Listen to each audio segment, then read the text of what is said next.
ANC's National Executive Committee is expected to meet today after its meeting was postponed over the weekend. Some NEC members were deployed to KwaZulu-Natal, where former President Jacob Zuma's supporters were gathering. It's believed the Zuma matter will be high on the agenda. To discuss this further, we are joined by political analyst Oscar van Heerden. Oscar, good morning. Thank you for joining us. How much of a challenge and a headache, I suppose, is this for the ANC in the sense that, they've been faced with how to manage the legal issues around former President Jacob Zuma, while at the same time taking cognizance of the fact that within their unique political culture, he continues to enjoy quite a significant amount of support? Good afternoon to us. Yes, look, I think the ANC post not only the 2017 Nasrec conference, elective conference, but also particularly in the run-up to the 2019 general election, the ANC made it very clear that they are setting out on a path of renewal, a path of wanting to clean house, so to speak. And the president in particular was seen as that champion that is spearheading the campaign to clean up. This is now the time when the chickens are coming home to roost. So the ANC, I think, over this coming days are going to have to insist on the continuation of that commitment, and that the rule of law must be protected, must be respected, and that whether you are the former president or whether you are the SG of the ANC, you have to conform. And I think that is going to be the key message that is going to come out of the ANC. Is it your sense, though, that we can expect the debate to be heated, as we've seen in the past, whenever issues to do with former President Jacob Zuma come up at the National Executive Committee of the ANC? What with some of the NEC members clearly and firmly in the former president's corner, and some of them have been making pronouncements. One thinks of the likes of Tony Yengeni, for example. No, absolutely. These are clear-cut case of the collective of the wounded. They feel that if this is the kind of action that can be taken against the former president, not only of the Republic, but also of the ANC, that they are obviously going to be next in line. And so there is a coalition of the wounded, those that know that they have done wrong, those that know that they are facing allegations of involvement in state capture, corruption, fraudulent activities and embezzlement. And so they are standing with their former president in wanting to ensure somehow that a different approach, a political approach, should be entered into to try and mitigate the current situation. Unfortunately, I think there is very little room for the ANC to actually come with such maneuvers. And as a result, those that know that they're in the firing line, unfortunately, are going to have to face the music.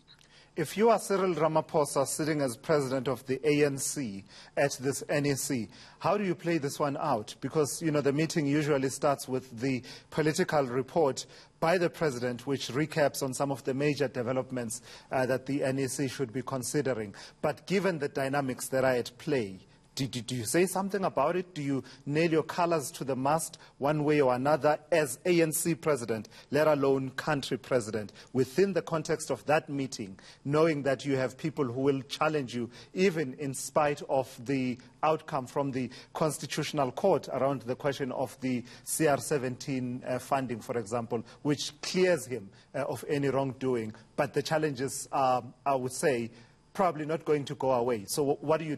Do you wade into these waters, or do you let others debate it and you go with whatever view prevails? Yeah, I think that the president, obviously you are right, he's coming into this meeting on a high.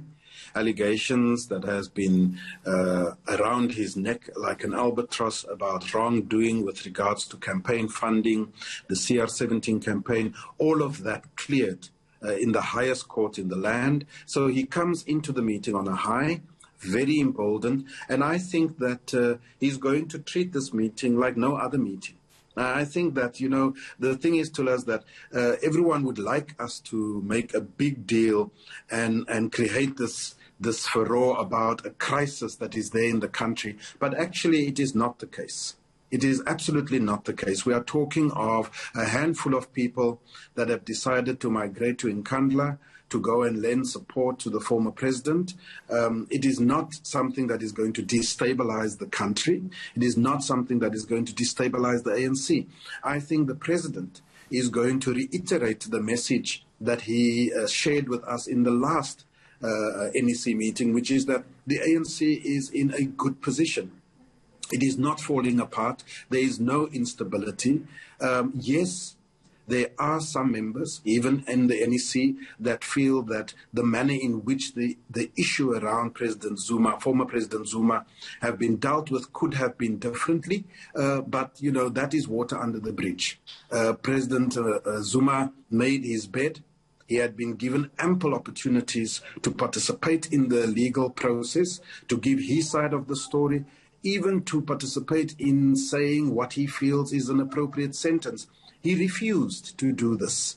Now, with the rescission application, he suddenly wants to give the impression that he is not being fairly trialed. He wants to give his side of the story.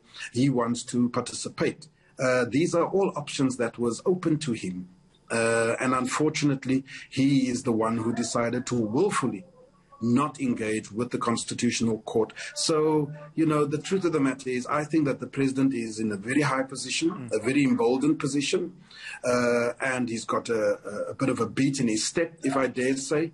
And I think that he's going to deal with this issue in that particular way and not create the impression that there is this big crisis that we are suddenly having to deal with. Oscar van Heerden, thank you for your insights on these complex matters that are playing out right before our eyes in as far as the former president of the Republic, former President Jacob Zuma, is concerned, as well as how the ANC and its president, the current President of the Republic, Cyril Ramaphosa, are playing this one out.